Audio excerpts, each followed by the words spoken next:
How to see WhatsApp hidden status. In today's video, I'm going to show you a quick and easy way to see hidden WhatsApp statuses.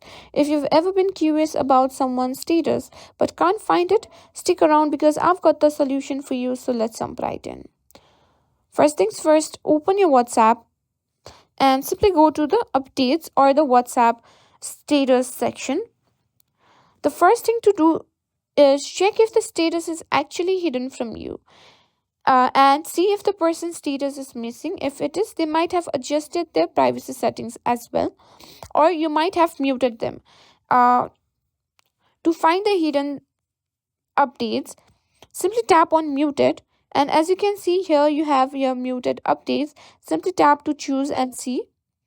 And to find or simply unmute it, simply click on unmute and tap on unmute. And as you can see here, our hidden status has been right here in the WhatsApp status again. So what you need to do is simply go to the muted status and simply tap and choose the person whose status you want to unhide and simply tap on unmute. And that's it. That's how you can simply see hidden WhatsApp status and unupdated.